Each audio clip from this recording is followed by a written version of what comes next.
నేనిక్కడి నుండి బాణం వేస్తాను. ఆ బాణం ఎక్కడికి వెళ్ళి పడుతుందో ఆ చోటే నాకు కావాలి. అక్కడ నా కోసం ఆలయాన్ని కట్టించండి. అక్కడ ఉండి కలియుగాన్ని నేను పరిరక్షిస్తాను.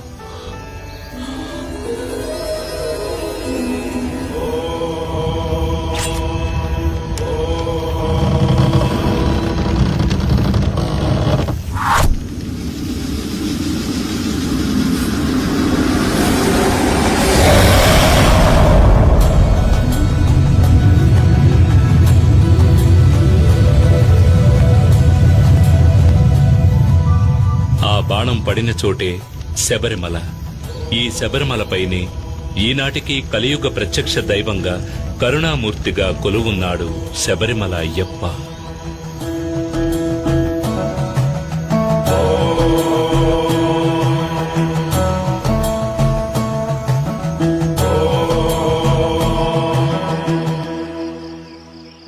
శబరిమలపైన అయ్యప్ప కోరినట్టుగా ఆలయ నిర్మాణాన్ని అతి వేగంగా జరిపించాడు రాజశేఖర మహారాజు.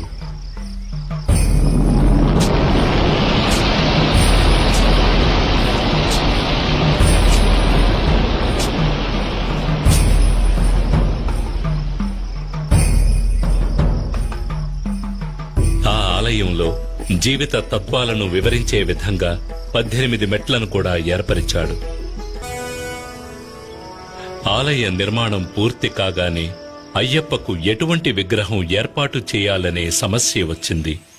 అప్పుడు పరశురాముడే తీసుకువచ్చిన శాస్తా విగ్రహమైన 2 కాళ్లను మడిచి కలిపిన యోగ పట్టముతో వందనము చేసిన రీతిన తత్వమసి అనే చిన్ముద్రతో కూడిన స్వామివారి రూపమే తగినది అనే భగవంతుని ఆనతి ప్రకారం మకర సంక్రాంతి దినమైనటువంటి శుభదినాన కృష్ణపక్షం పంచమి తిథి ఉత్తర నక్షత్రయుక్త శుభదినమున పరశురాముడు ధర్మశాస్త్రాను ప్రతిష్ఠించాడు.